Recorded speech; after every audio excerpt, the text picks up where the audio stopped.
All right.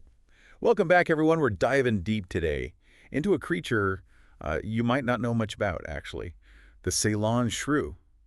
We've got some excerpts here all about this little mammal. Should be pretty interesting. Yeah. So, what makes this little guy so special? I mean, why should we even care? Well, I think one of the coolest things is that it's endemic to Sri Lanka. You won't find it anywhere else in the world. Endemic species?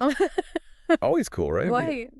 They're like these little evolutionary experiments perfectly adapted to just one place. So, what's our little Sri Lankan friend like? I mean, paint me a picture. So imagine something about the size of your thumb. Okay. Okay, got it. Now give it a long, pointy snout, perfect for sniffing out, its next meal. Makes sense, yeah. Of course, it's got to have those classic shrew teeth, sharp little things. And cover it in a coat of grayish-brown fur, perfect camouflage for blending into the leaf litter. Leaf litter. Huh. I always picture shrews more in like meadows and fields.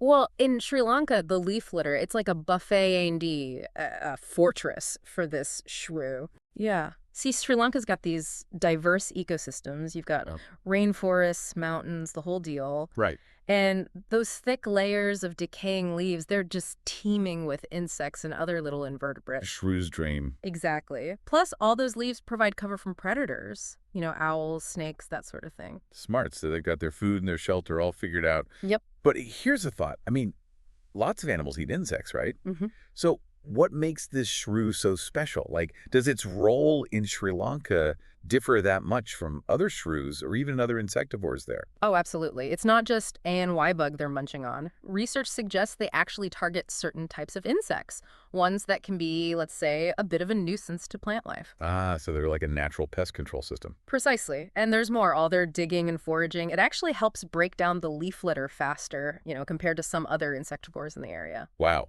So they're impacting the ecosystem in a huge way. Yep, they're tiny but mighty. Crucial for keeping things balanced. Speaking of balance, though, our document did mention some threats to our little friend here. Right. So even though the Ceylon shrew is currently listed as least concern, not in immediate danger, Right. doesn't mean they're totally in the clear. Deforestation is a big one. Agriculture, urbanization, logging, it's all shrinking their habitat. And when the forest gets fragmented, it's harder for them to find mates. Exactly. Yeah. Makes it tough to maintain healthy populations. Plus, I've got to imagine climate change is throwing another wrench into things. Oh, absolutely. Climate change is a huge unknown. I mean, changes in rainfall patterns could mess with the moisture levels in the leaf litter, which would impact both their food and their shelter. And if temperatures change too much, it could affect insect populations, so their food supply could become unpredictable. It's like a domino effect. Yeah. Well, this has been fascinating, but I know some of our listeners might be thinking, okay, so it's a shrew in Sri Lanka. Why should I care? What would you say to them? I think the Ceylon shrew's story, it's a perfect example of how everything in nature is connected. This tiny creature might seem insignificant to some, but it plays a crucial role in its ecosystem. And that ecosystem, in turn, affects the health of the entire planet. We're all connected. Exactly. And so protecting species like the Ceylon shrew, even those not facing immediate extinction, it's about protecting that intricate web of life that keeps us all going. Makes you think, doesn't it? Yeah. Conservation isn't just about saving the big, charismatic animals. It's about the little guys, too.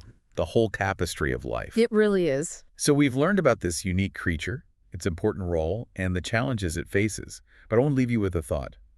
What other hidden heroes are out there? Creatures we barely notice, quietly working to keep our planet running. It's a good question. It really is. Maybe it's time we start paying a little more attention to the small wonders all around us. Until next time. See you then.